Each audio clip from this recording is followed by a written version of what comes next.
You stupid fool. Did you really think you gonna hit me? Huh? Bam, bam, bam. Over.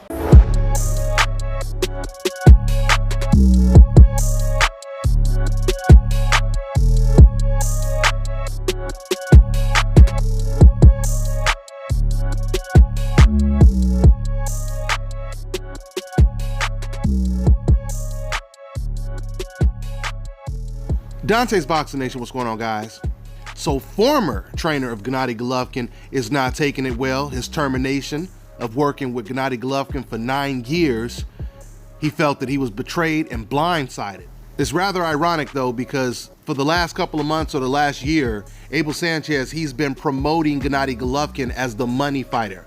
He said to me in several interviews that it's no longer about legacy, it's about money.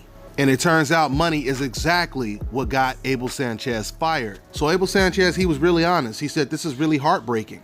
Matter of fact, let me go ahead and quote exactly what he had to say. You just never think a split over money was possible. Knowing him for 9 years, that he's had a great upbringing. He's had a very honorable existence with me for the last 9 years. Everything has been on the handshake basis, on a truthful basis. To be blindsided like this, it's heartbreaking. It's difficult now to go further and think that nobody else will do the same thing, unfortunately, end quote. Now, the one thing I want to say is at the beginning, you heard him say, you just never think a split over money was possible. And if you guys watch my last video about this, that's exactly what I said. I said I wasn't really surprised that Golovkin fired Abel Sanchez, but I was a little surprised why he fired him over money. I told you guys before, I made a video right after Canelo beat Golovkin in the rematch. I was there, I covered that fight. I interviewed, matter of fact, this clip you guys are watching right here, this is the interview I did with Abel right after that fight. And I was surprised with some of the things that Abel Sanchez was saying.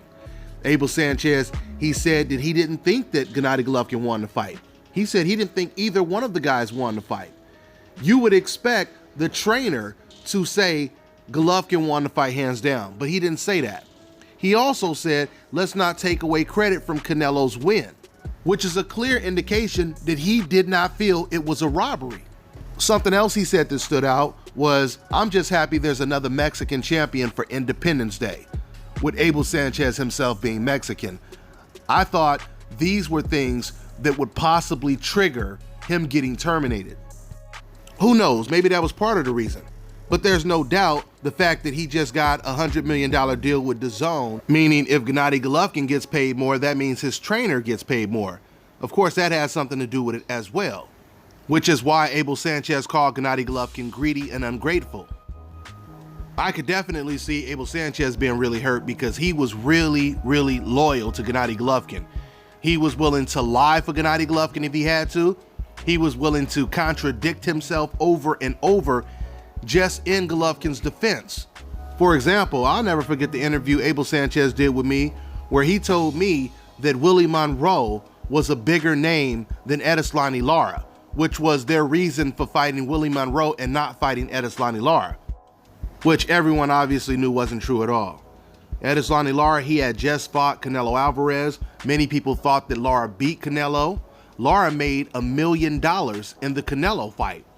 And the pay-per-view numbers, the Canelo versus Lara pay-per-view numbers did better than the Golovkin versus Lemieux pay-per-view numbers. On top of that, Willie Monroe had never fought on pay-per-view going into the Golovkin fight. Willie Monroe, he pretty much had the exact same style of fighting that Lara had. The only difference is Lara is better and Lara has way more power because Willie Monroe, he only had 6 knockouts going into the Golovkin fight. But both Willie Monroe and Edeslani Lara are southpaws. They both move around the ring. They're both boxers. One more time, let me reiterate. The only difference is Edeslani Lara had a bigger name. He had already fought on HBO as the main attraction. He had already fought on pay-per-view. He was an Olympian just like Gennady Golovkin. Golovkin would have got paid more fighting against Edeslani Lara, and that would have catapulted Golovkin's status in terms of pound for pound if he would have beat him with no controversy, especially if he would have been the first person to knock out Edeslani Lara since Gennady Golovkin had that long knockout streak. But he never knocked out an opponent on the level of an Edeslani Lara. Then you guys can probably recall when Abel Sanchez, He said that black fighters have an unpleasing style, despite him knowing that there are fighters like Deontay Wilder, Tank Davis, Errol Spence, Terrence Crawford, Jarrett Hurd, Anthony Joshua, Keith Thurman, and that's just to name a few.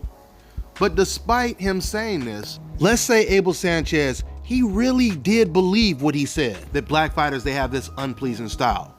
Why would Gennady Golovkin be fighting against Steve Rose, the one black fighter that no one even knows? Why did Golovkin fight Willie Monroe? Why did he fight Dominic Wade? Why did he fight Adama? And furthermore, before Jamal Charlo's last fight against Matt Korobov, Jamal had been knocking out almost everyone. So you telling me that wasn't a pleasing style? Why didn't they fight Jamal Charlo if they were looking for a black fighter that had the most pleasing style? So the good news for Abel Sanchez is he no longer has to contradict himself, trying to do everything in his willpower just to defend Gennady Golovkin. That's all I got for now, guys. I'm on to the next one.